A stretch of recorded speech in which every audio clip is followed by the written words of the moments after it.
Page number 94, India post independence. India attain independence on 15 अगस्त। सबको पता है कि इंडिया को आज़ादी कब मिली थी? 15 अगस्त। और उसके एक दिन पहले वाला मतलब कि 14 अगस्त, जहाँ पर इंडिया से कौन सेपरेट हुआ था? Pakistan. Thus, along with the happiness of being independent, people of India had to face a lot of problems too. But India को बहुत सारे problems को face करना पड़ा। वो कौन सी problem है वही हम देखेंगे इस chapter में। Due to the partition, approximately 80 lakh refugees came back to India from Pakistan. क्योंकि पहले पाकिस्तान सेपरेट हो चुका था, बट टाइम गुजरने के बाद 80 लाख पीपल वापस इंडिया में मतलब आना चाहते थे। तो ये 80 लाख पीपल को इंडिया में रहने के लिए जगह कहाँ पे दी या फिर उनको जॉब देना, इट मीन्स कि हर एक चीज प्रोवाइड करने के लिए ये जो प्रॉब्लम्स थी वो फिर इंडिया में क्रिएट हुई। The rehabilitation of this refugees was a major challenge, जिसमें सबसे बड़ा चैलेंज कैसा था कि इन रिफ्यूजीज को रहने के लिए जगह प्रोवाइड करना।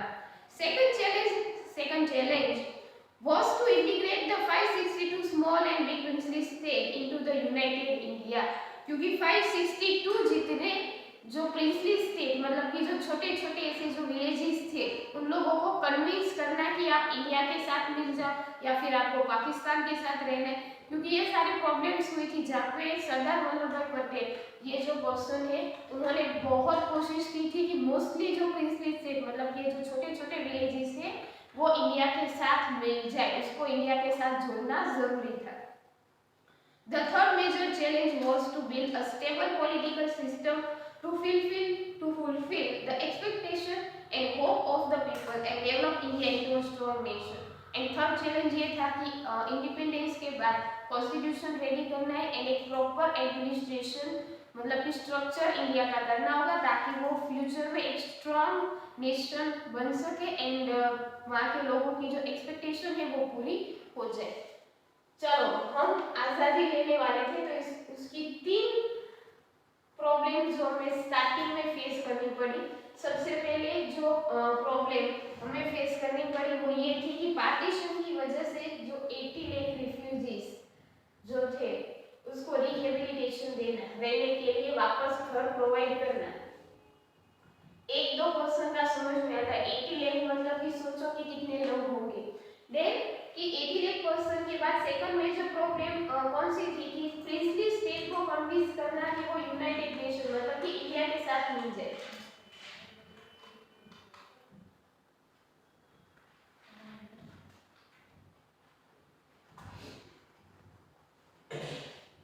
एंड लास्ट वन की एडमिनिस्ट्रेशन करना इतने बड़े देश का मतलब कि एक स्टेबल कंडीशन पहले तो बनाना एंड उसके बाद क्योंकि यहाँ पे आज़ादी हो गई थी उस वक्त स्टार्टिंग में ऐसा नहीं था कि पूरे देश के लोगों ने इलेक्शन किया था, नो।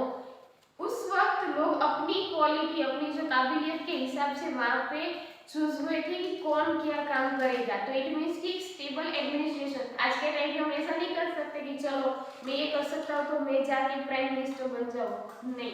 आज के टाइम में वो इलेक्शन होता है बट उस वक्त थोड़ी ना था।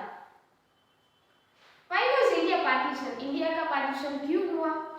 What were the problems faced by our country after the partition? Partition के बाद हमने कौन सी प्रॉब्लम का सामना किया? How did these political changes happen? Political changes कैसे हुए? All these questions will be answered in this chapter. ये सारे क्वेश्चन के आंसर इसी चैप्टर में हम देखेंगे। रिजोल्यूशन ऑफ मुस्लिम लीग का जो पूरा रिजोल्यूशन इट मीन्स कि जहाँ पर उनको पाकिस्तान क्या चाहिए अलग, वो सारे रीजन यहाँ पर आएंगे। The Britishers had always followed the policy of divide and rule. Britishers ने स्टार्टिंग से एक ही पॉलिसी एक्सेप्ट की है, हम सबको पता है, डिवाइड एंड रूल, कि दोनों के बीच में लड़ाई कराओ, उनको अलग कर दो और फिर वहाँ पे जाके रूल करो। They propagated the belief among the people of India that the Hindus and Muslims had different interests and culture. उन लोगों ने इंडियंस के दिमाग में एक बात घुसा दी और उनको कहीं ना कहीं वो एक्सेप्ट भी करवा लिया कि हिंदू एंड मुस्लिम दोनों अलग कल्चर है, दोनों जो है उसके इंटरेस्ट, दोनों की जो भी एटलीस्ट लाइफस्टाइल कस्टम की बात करें तो वो सब कुछ अलग है। तो वो उन लोगों के दिमाग में उन लोगों ने बिठा दिया कि ये दोनों अलग हो जाने चाहिए। Many Muslim leaders were convinced that the Muslim will not be safe and the socio-political and cultural interests of the Muslim will not be taken care of the independent India.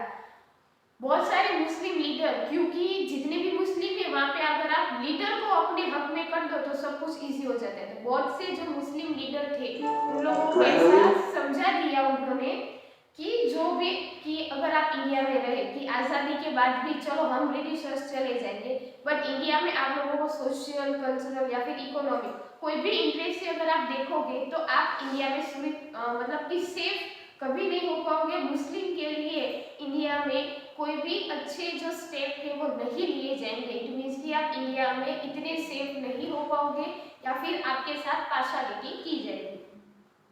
To safeguard the interests of the Muslim community and to ensure the development of both the communities, it was necessary to create a separate country, मतलब कि पाकिस्तान। सो मुस्लिम को भी ऐसा feel हुआ कि उनकी Muslim community को safe करने के लिए एंड कि दोनों कम्युनिटी डेवलप होनी चाहिए, कि अगर हिंदू अगर डेवलप हो रहे हैं तो मुस्लिम भी डेवलप होने चाहिए। बट अगर इंडिया में हिंदू मुस्लिम साथ में रहे तो वो दोनों डेवलप नहीं होंगे, सिर्फ हिंदू ही डेवलप होंगे। तो इट मीन्स कि मुस्लिम भी डेवलप हो सके, इसलिए एक अलग से कंट्री बनना चाहिए। इट मीन्स कि Pakistan. In the Lahore session of 1940, the Muslim League passed the resolution that Pakistan would be formed in area having a majority of the Muslim population. And finally 1940, जो हमने इसके पहले चैप्टर में देखा था लाहौर सेशन 1940, जहाँ पे उन्होंने रिजोल्यूशन पास किया था मुस्लिम लीग में कि उन लोगों को मतलब कि मुस्लिम की पॉपुलेशन कितनी है उसके हिसाब से पाकिस्तान का एरिया डिवाइड मतलब कि सेपरेट किया जाएगा। So henceforth demand for Pakistan became the main goal of the Muslim League। तो ऐसे ही हम देख सकते हैं कि पाकिस्तान का एक मेन गोल एक ही था कि अलग से पाकिस्तान देश कंट्री सेपरेट हो जाए, उनके लिए बन जाए, ये उनका क्या था मेन गोल। चलो किसी को डाउट है यहाँ तक? देखो आपको बीच में कहीं पे भी डाउट हो हैंड रेज कर देना, ऐसा नहीं है कि हम बीच में आप लोगों को नहीं समझाएंगे। तो डाउट हो तो हैंड रेज करो। चलो अभी तक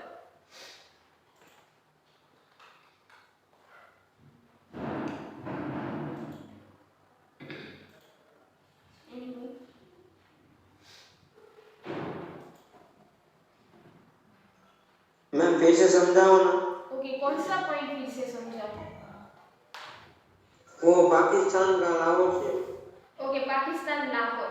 देखो पहले तो ये सोचो, क्योंकि ब्रिटिशर्स की पॉलिसी एक ही थी डिवाइड एंड रूल, एंड उन लोगों को पता था कि इंडिया में इतनी सारी डाइवर्सिटी है, मतलब कि जो रिलीजन एंड कल्चर है वो इतने सारे अलग अलग है, क्योंकि कोई भी पर्सन हो वो एक साथ मिल तो जरूर जाता है, लेकिन जब बात उनके रिलीजन पे आती है तब वो थोड़ा पर्सनल हो जाते हैं। अगर हम आज के टाइम की बात करें ना तो ये चीज़ आज भी है कि एक साथ होना अलग बात है, लेकिन जब बात खुद के रिलीजन एंड कास्ट पे आती है तो लोग थोड़ा सीरियस हो जाते हैं। यहाँ पे सेम चीज़ थी, ब्रिटिशर्स को मालूम था, तो पहले तो उन्होंने मुस्लिम के माइंड में कौन सा पॉइंट बिठाया कि हिंदू एंड मुस्लिम दोनों अलग कल्चर है। सेकंड थिंग कि अगर इंडिपेंडेंट के बाद अगर आप इंडिया में रहे तो हिंदू डेवलप होंगे बट मुस्लिम डेवलप नहीं होंगे, या फिर हिंदू के लिए जितने ऑप्शन मिलेंगे उतने ऑप्शन मुस्लिम को नहीं मिलेंगे। इट मीन्स कि वो कभी डेवलप नहीं हो पाएंगे, या फिर उन लोगों को मतलब कि एक तरीके का हिंदू के ऊपर डिपेंड होना पड़ेगा। सो इसके लिए 1940 जो लाहौर सेशन था जहाँ पर उन लोगों ने मुस्लिम लीग, उन लोगों की जो अलग से ही पार्टी थी मुस्लिम लीग में, उन्होंने रिजोल्यूशन पास किया कि अभी हम पाकिस्तान जो है वो अलग सेपरेट जो नेशन है वो हम करने वाले। इट मीन्स कि ये रिजोल्यूशन सिर्फ मुस्लिम लीग में पास हुआ था, जहाँ पे सारे मुस्लिम जो थे उनको कहा गया था कि हमें पाकिस्तान अलग से चाहिए। एंड उसके बाद ये रिजोल्यूशन उनके मुस्लिम लीग में पास करने के बाद उनका एक ही मेन गोल था, वो कौन सा था कि हमें पाकिस्तान अलग से चाहिए और कुछ नहीं। चलो समझ में आया। एंड वहाँ पे ये भी डिसाइड हुआ कि उनकी पॉपुलेशन मतलब कि मेजोरिटी के हिसाब से एरिया, क्योंकि बहुत ज़्यादा एरिया देने का कोई पॉइंट नहीं है अगर मुस्लिम की पॉपुलेशन कम है। इट मीन्स कि पॉपुलेशन के हिसाब से उनका एरिया डिसाइड होगा। ये सब कुछ वहाँ पे रिजोल्यूशन में डिसाइड किया गया। समझ में आया कि डाउट है? माउंटबेटन प्लान, क्योंकि ये प्लान जो था वो माउंटबेटन ने इंट्रोड्यूस किया था, इसीलिए माउंटबेटन प्लान। उसके ऊपर देखो, रीड करो। Khan Abdul Ghaffar Khan, leader of the north west frontier province, north west की जो फ्रंटायर मतलब कि सरहद है, वहाँ के जो leader Khan Abdul Ghaffar Khan, frontier province accompanied Gandhi ji in a peace rally, जो गांधी जी के साथ मिले थे, वो जो पीसफुली रैली मतलब कि बस रैली निकालना, लड़ाई नहीं करना, उसमें वो गांधी जी के साथ मिले थे। द माउंटबेटन प्लान,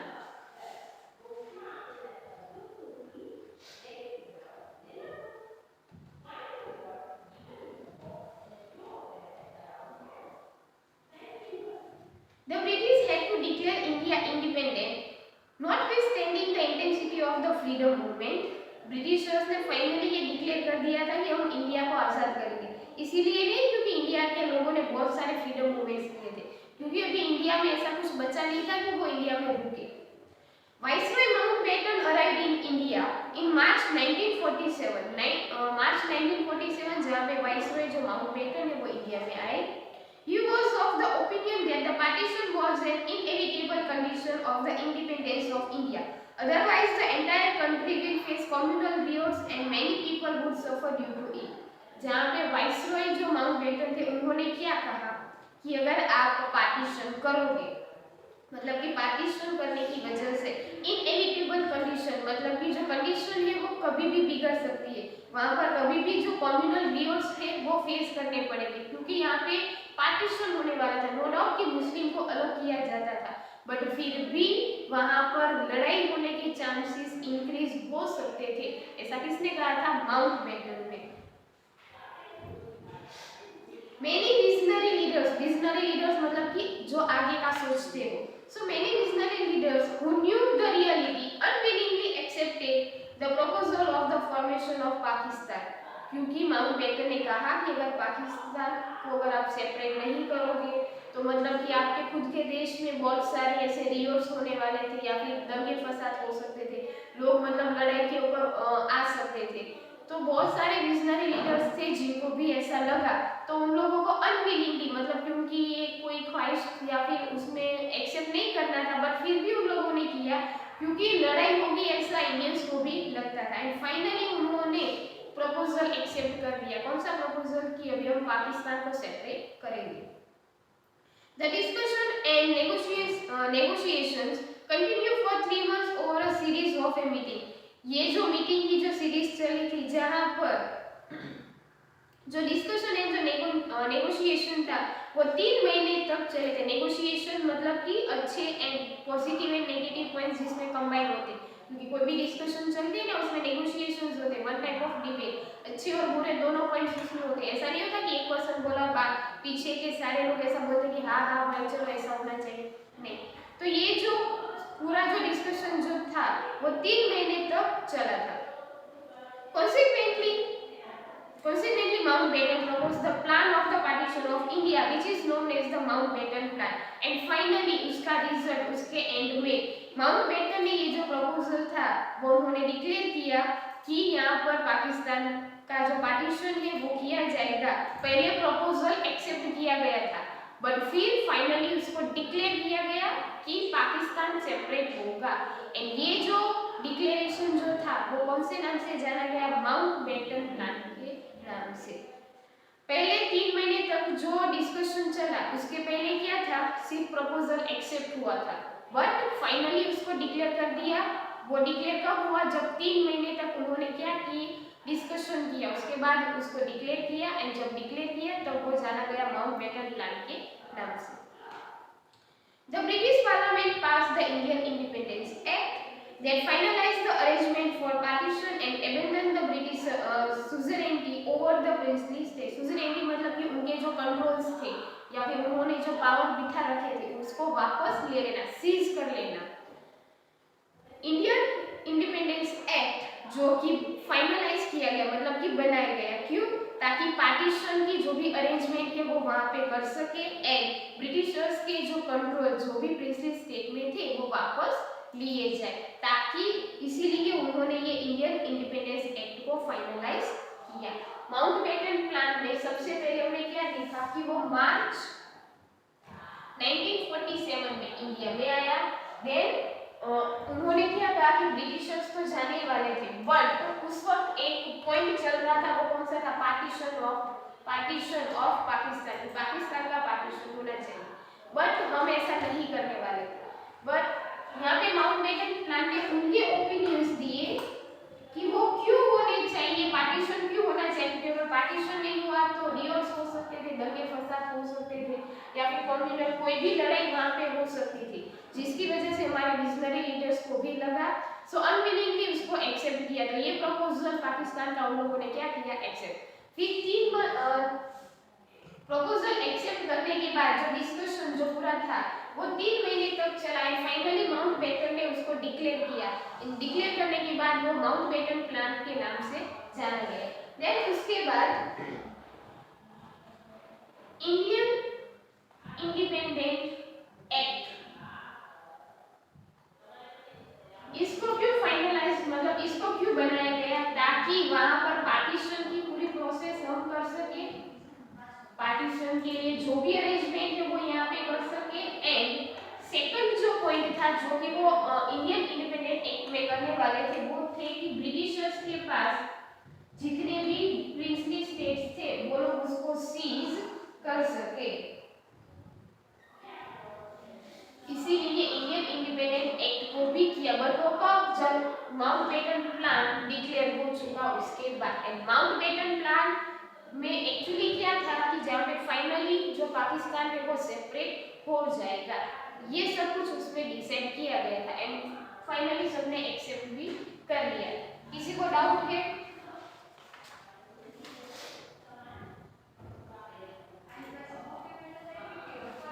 चलो तो फिर पेज टर्न करो। इंडियन इंडिपेंडेंस एक्ट, हमने ये देखा ना कि ये एक्ट बनाया गया, तो इस एक्ट में कुछ पॉइंट थे, कुछ तो उसमें लिखा होगा कि कौन से काम करने हैं। हमने क्या लिखा कि पार्टीशन के अरेंजमेंट करने थे, तो अरेंजमेंट के लिए जो पॉइंट्स होते हैं वो आपकी बुक में पीछे दिए हैं 96 पे, वो निकालो।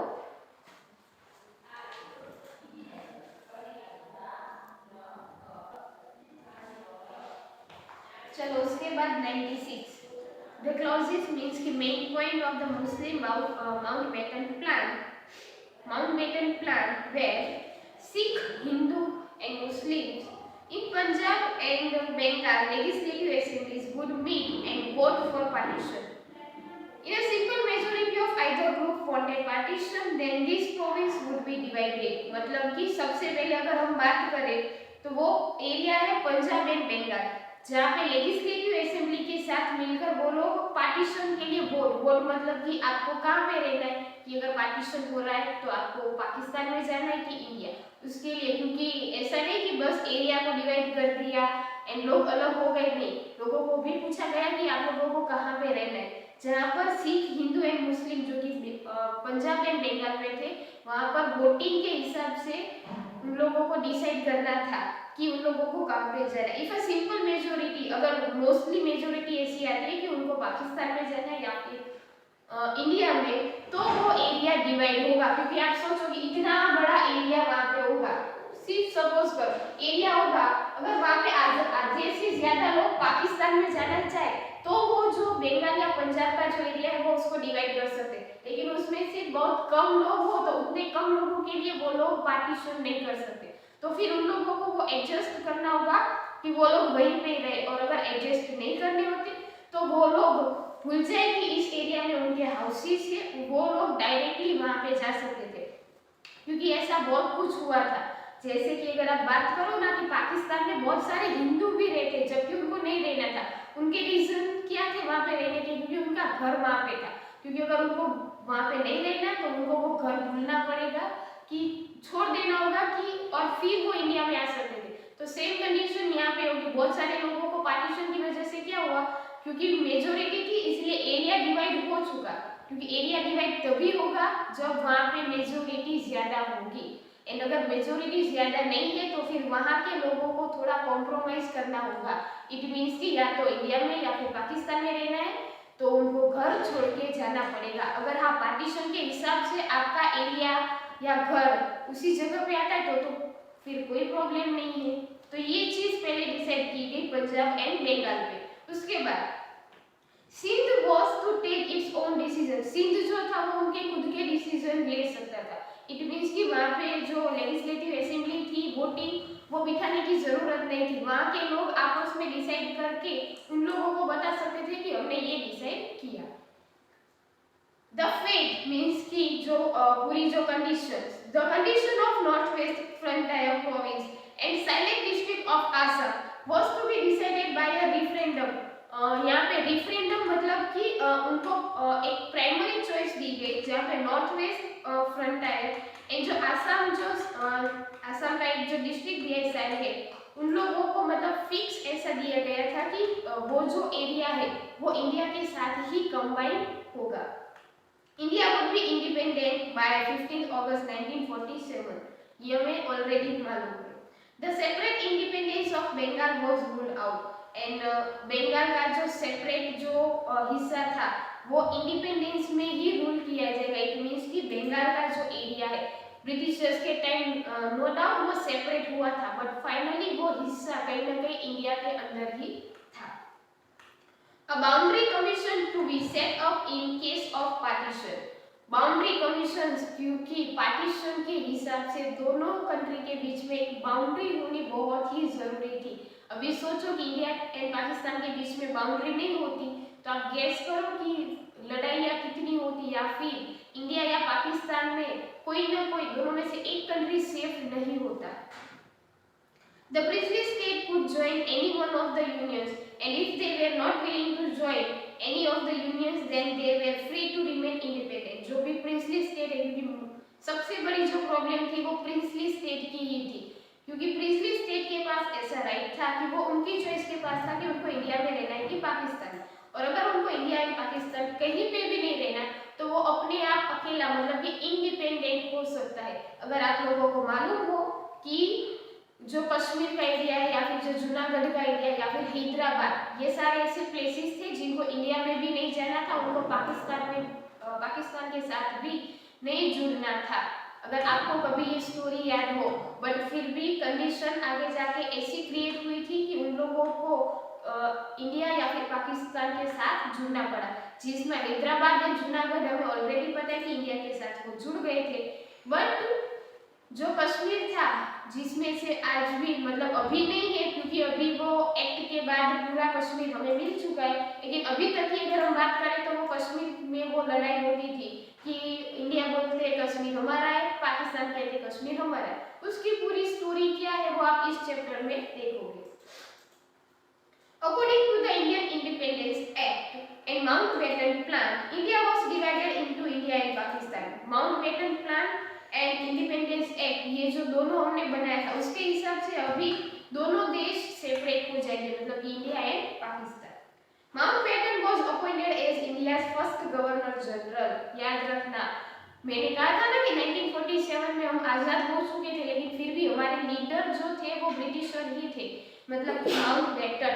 हमारे इंडिया के पहले गवर्नर कौन थे आजादी के बाद, तो वो थे माउंटबेटन। एंड मोहम्मद अली जिन्ना खान के थे प्रेसिडेंट पाकिस्तान के। The struggle that had started in 1857, याद करो 1857 में हमने पहली बार लड़ाई की थी, जो हम हार गए और वापस 100 साल तक हमें फिर से ब्रिटिशर्स के अंडर रहना पड़ा। ब्रिटिशर्स तो इंडिया में बहुत टाइम से आ चुके थे। सबसे पहली लड़ाई अगर हम बोले तो वो कौन सी है, battle of Plassey and battle of Buxar, जो कि हुआ था 1757 में। 1757 में कौन सी लड़ाई हुई थी, बैटल ऑफ प्लासी। उसके बाद 1857 जहाँ पे ऑल ओवर इंडिया में लड़ाई स्टार्ट हुई थी, मतलब कि जो फ्रीडम स्ट्रगल की जो लड़ाई हुई थी वो, बट हम हार चुके थे क्योंकि जो डेट डिसाइड हुई थी उससे पहले लड़ाई हो गई एंड हम आजाद हुए 1947। मतलब कि ये 47 अगर 57 होता तो आप देखो पूरा ड्यूरेशन 200 साल का है।